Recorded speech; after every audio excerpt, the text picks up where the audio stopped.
सर्वांना माझा नमस्कार. माझे नाव आरुषी गणेश पाटील. मी इयत्ता 4थीत शिकते. माझ्या शाळेचे नाव मराठी विद्या मंदिर मोहजी जट्टेवाडी. अध्यक्ष महाशय, पूज्य गुरुजन वर्ग आणि तिथे जमलेल्या माझ्या बालमित्र मैत्रिणींनो, आज मी तुम्हाला 15 ऑगस्ट निमित्त आपल्या देशाचे 4 शब्द सांगणार आहे. ते तुम्ही शांत चित्ताने ऐकून घ्या अशी माझी नम्र विनंती. माझा हिंदुस्तान, माझा माझा हिंदुस्तान, माझा हिंदुस्तान, माझा माझा हिंदुस्तान.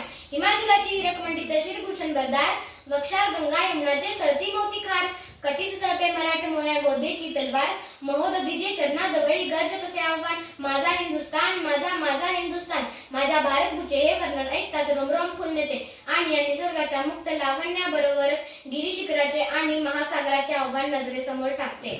भारताच्या नावाबरोबरच मला आठवते ती विविध परंपरा, वीरता, संस्कृती आणि पावित्र्य यांचा मनोहर संघ. इथं विनयाच्या कोण्या शौर्य खुलतं तर लाजरं स्मितातून शालिनी खुलते. शृंगाराबरोबरच वीरता आणि विविधतेतून एकता हे माझ्या देशाचे रमणीय रूप आहे.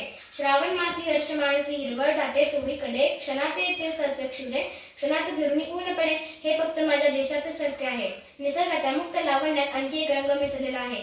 तो रंग म्हणजे लाल रंग, रक्ताचा. स्वधर्म स्वदेश यांच्यासाठी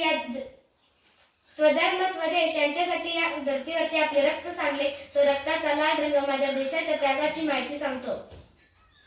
सम्राट अशोक, अकबर, छत्रपती शिवाजी महाराज, कृष्णदेवराय, राणा प्रताप या महापराक्रमी राजांनी माझ्या देशाचा इतिहास आपल्या रक्ताने रंगवलेला आहे आणि माझ्या देशाची संस्कृती त्यागाची आहे, भोगाची नाही असे सिद्ध केले आहे. एवढे बोलून मी माझे 4 शब्द इथंच थांबवते. जय हिंद, जय महाराष्ट्र. धन्यवाद.